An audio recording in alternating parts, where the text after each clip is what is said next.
Sebelumnya, tahu nggak YouTube ini tetap bisa update karena adanya dukungan kalian? Boleh nggak berbaik hati untuk klik like, komen, atau subscribe kalau Anda merasa isi YouTube ini bermanfaat. Thanks-nya dari saya, dan yuk kita lanjutkan pembahasannya. Hai untuk para guru, para trainer, para pendidik, dan para pengajar. Pada kesempatan ini, saya tertarik untuk sharing dengan Anda soal apa? Soal satu bagian yang sangat penting yang berhubungan dengan peserta didik kita. Entah itu peserta Anda, entah itu murid Anda, siswa Anda, orang-orang yang belajar dari Anda. Soal apa yang secara khusus ingin saya bicarakan adalah mengenai gaya belajar mereka yang berbeda-beda. Penting banget nggak? Oh, penting banget.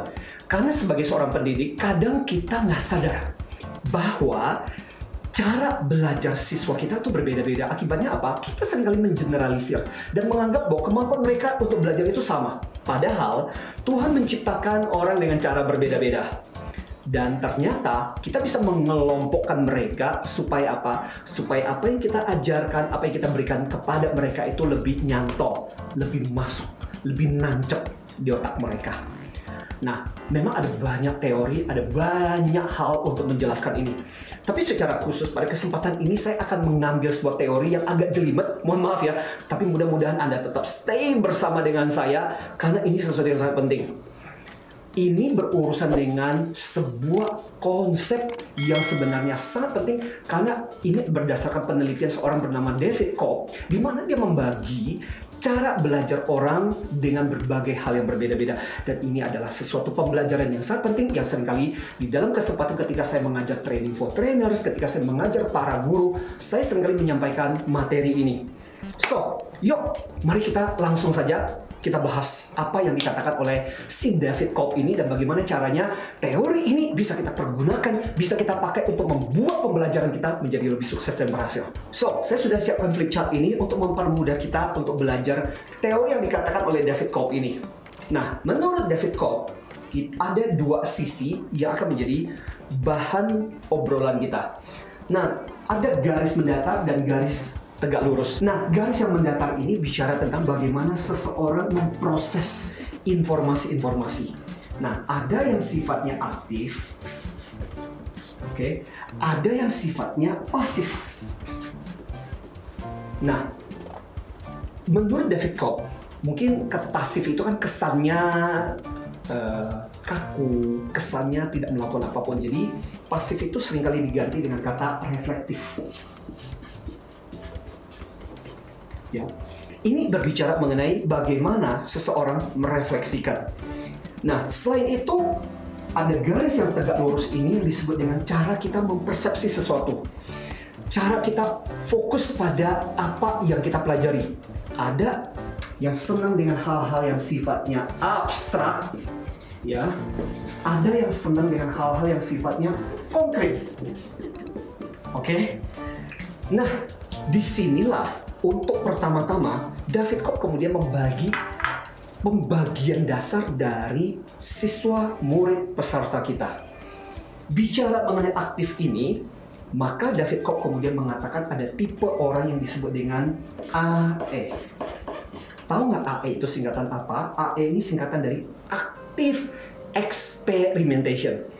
Orang-orang yang senang dengan segala sesuatu di mana mereka bisa melakukan, di mana mereka bisa bertindak. Kan ada ya siswa kita yang senang ketika kita mengajak mereka, yuk mari kita melakukan sesuatu, dan mereka begitu bersemangat. Maka bicara tentang orang ini, kata kunci mereka adalah doing. Mereka senang ketika aktif terlibat. Nah, selain itu, yuk kita bergerak ke atas. Ada yang disebut dengan namanya, untuk yang bagian konkret ini, maka kita mengenal yang namanya, istilahnya adalah CE. CE itu apa? Concrete Experience. Ini adalah orang-orang yang senang banget ketika dia bisa melibatkan perasaan pada saat ketika belajar sesuatu.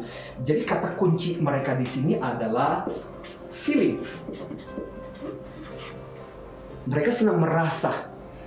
Misalnya contoh, saya pernah mengajar di satu perusahaan asuransi, dan karena banyak ibu-ibu di situ, saya bercerita tentang kisah saya dan kemudian membuat mereka terseduh-seduh misalnya. Maka kita bicara mengenai orang-orang yang konkret eksperimen. Senang ketika bisa melibatkan perasaan mereka pada waktu kita mengajar sesuatu. Soalnya, dia senang ketika kita bisa melibatkan perasaan mereka pada saat ketika kita mengajarkan sesuatu. Nah, berikutnya ada yang disebut dengan bagian pasif atau reflektif ini. David Cope menyebut bagian ini disebut dengan namanya, kata kuncinya adalah RO. RO. Apa itu? RO singkatan dari Reflective Observation. Jadi ini adalah orang-orang yang prinsipnya adalah dia senang ketika watching, ketika dia menonton, ketika dia memperhatikan sesuatu. Paham ya? Jadi ini adalah orang-orang yang pada waktu ketika di kelas, misalnya ketika kita menayangkan video, ketika kita mengajak peserta untuk menonton sesuatu dan mereka begitu tertarik, mungkin mereka masuk dalam kelompok RO ini. Nah, ada lagi yang terakhir yang ada di bawah ini yang disebut dengan bagian abstrak ini. Yang oleh David Cope disebut dengan orang-orang ini namanya adalah AC. But anyway, AC ini singkatan dari abstrak konseptual. Abstrak konseptual adalah kebayang nggak sih sudah abstrak konsep lagi. Jadi orang ini senang dengan apa? Orang ini senang dengan hal-hal yang berurusan dengan hal berpikir atau thinking. Dia senang banget teori, dia senang banget konsep. Nah, sampai di sini kalau Anda memperhatikan apa yang dikatakan David Cope, Anda sebagai seorang pengajar, Anda sebagai seorang trainer, Anda mengerti sekarang bukan? Bagaimana di kelas kita bertemu sama siswa-siswa peserta yang seperti itu. Ada peserta yang senang ketika diajak untuk melakukan sesuatu, mari kita lakukan role play, mari kita coba praktek, dan mereka senang banget. Dan orang seperti ini sangat-sangat mudah tertidur ketika Anda mengajarkan teori. Ya, karena bagi mereka adalah, yuk mari kita lakukan sesuatu. Ada kan orang-orang seperti itu. Di kelas ada juga peserta, para murid, siswa yang senang ketika bisa merasakan sesuatu. Itu adalah bagian dari CE ini. Ya, concrete experience. Ada juga siswa-siswa yang senang ketika diajak untuk menonton, ketika menyimak sesuatu dan kemudian merefleksikan. Ya, reflective observation. Dan ada juga yang senang ketika diajak teori konsep. Nah, sampai pada bagian di sini yang saya ingin katakan kepada Anda adalah begini. Seringkali sebagai seorang pengajar, di manakah diri kita, itulah yang sering kita pakai untuk mengajar. Misalnya contoh, Anda sebagai seorang guru, Anda sendiri adalah seorang yang abstrak konseptual. Berarti Anda suka dengan teori. Biasanya kalau Anda suka teori, ngajarnya Anda itu pun suka pakai teori. Padahal siswa Anda belum tentu seperti itu. Oke, jadi sangat penting buat Anda untuk memahami ini. Supaya Anda sadar pola mengajar Anda, pola belajar Anda, sangat juga menentukan bagaimana Anda menyampaikan kepada siswa Anda. Ingat loh, siswa Anda itu bisa berbeda-beda dan bagaimana Anda menyesuaikan. Tapi David Cope belum berhenti sampai di sini. Jadi teori ini belum selesai. Oleh David Cope dilanjutkan lagi. Yang ini membuat konsep ini menjadi sedikit kompleks lagi. Are you ready? Mudah-mudahan Anda masih bersama dengan saya, oke? Jangan sampai ketiduran karena ini merupakan salah satu konsep yang sangat penting pada saat ketika kita mengajar. Yuk, apakah itu? Jadi gini, David Cope mengatakan ini adalah bagian dasarnya. Tapi seringkali orang itu bukan cuma satu, tapi gabungan. Maka yang terjadi adalah terjadilah gabungan antara kedua ini. Terjadilah gabungan antara dua hal ini. Terjadilah gabungan antara ini dan di sini, dan terjadilah gabungan ini. Maka kemudian muncul lagi ciri yang berikutnya. Ciri di atas itu yang merupakan gabungan. Apakah itu? Nah, dalam hal ini ada yang suka melakukan tapi merasakan. Jadi ketika dia melakukan sesuatu, dia senang sambil dia melakukan sesuatu, dia bisa merasakan. Misalnya contoh, pada waktu ketika diajak praktek dan kemudian diajak untuk merefleksikan, ini gimana perasaanmu? Dan dia senang banget. Ada kan siswa seperti itu.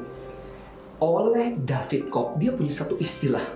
Ya, mohon Anda jangan terlalu pusing dengan banyak istilah, tapi istilah inilah yang dipakai secara khusus oleh David Cope supaya Anda tahu, supaya Anda paham. dia menyebut ini dengan satu istilah. Istilahnya adalah akomodatif. Akomodatif ini adalah orang yang berusaha untuk mengakomodasi. Dia senang melakukan, tapi sambil melakukan, dia merasakan keseruannya, dia merasakan suasana itu yang kemudian dia merasa nyaman. Maka sebagai seorang pengajar, sebagai seorang pendidik, kita tahu inilah siswa-siswa yang mungkin senang ketika diajak misalnya contoh main game, active learning, ketika mereka praktek, yuk kita role play. Ini adalah siswa-siswa yang senang dengan hal seperti itu. Paham ya? Nah, ada juga yang merupakan gabungan antara feeling dan watching. Dia menonton, tapi dia merasakan. Contoh, ketika dia menyaksikan orang lain mengatakan sesuatu dan dia merasakan dan dia ikut memberikan saran, misalnya contoh apa? Diskusi, ketika dia bisa punya kesempatan untuk brainstorming, mengungkapkan pemikirannya. Ini adalah orang-orang seperti itu. Jadi sambil dia menonton, dia mengungkapkan juga perasaannya. Bisa juga seperti yang biasanya nonton video klip kemudian diminta untuk mengungkapkan apa yang mereka rasakan.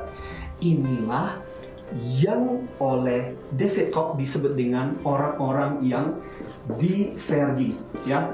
Jadi diverging itu adalah orang-orang yang menggunakan apa yang terjadi di luar kemudian dikaitkan dengan dirinya sendiri, ya. Nah, ada berikutnya yang merupakan gabungan pemikir dan merefleksikan. Oke, orang inilah yang oleh David Koch disebut dengan orang-orang yang namanya assimilating, ya, assimilating. Nah, mudah-mudahan istilah ini nggak terlalu memusingkan Anda, so far so good ya. Assimilating itu apa? Assimilating adalah orang-orang yang dia belajar, dia berpikir.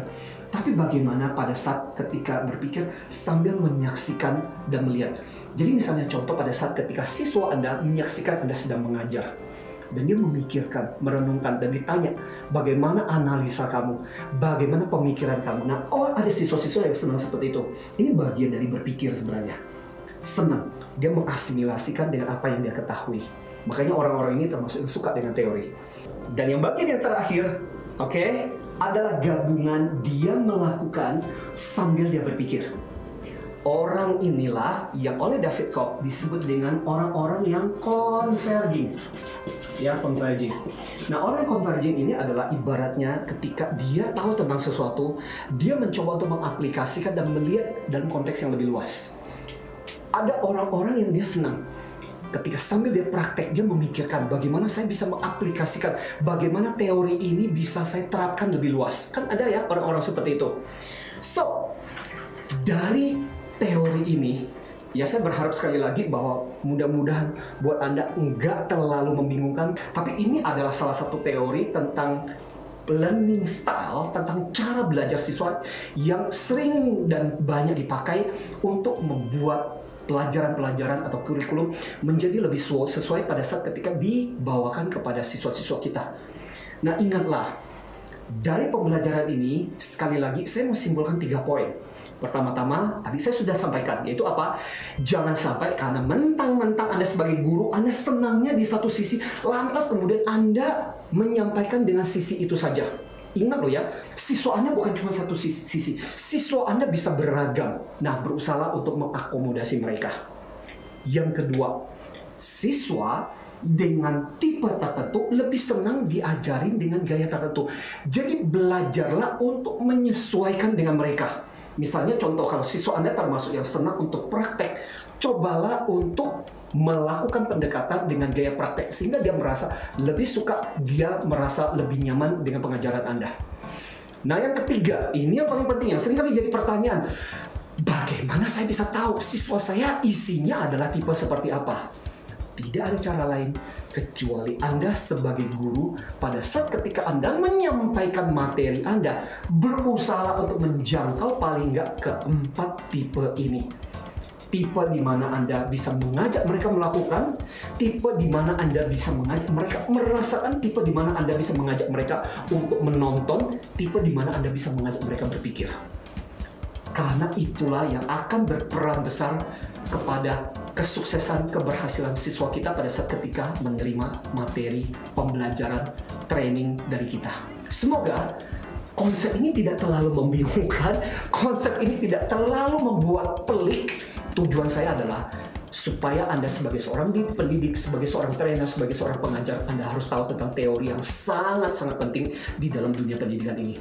Dan happy teaching, semoga dengan cara seperti itu murid Anda menjadi semakin luar biasa. Dan saya Antonio Dio Martin, happy teaching.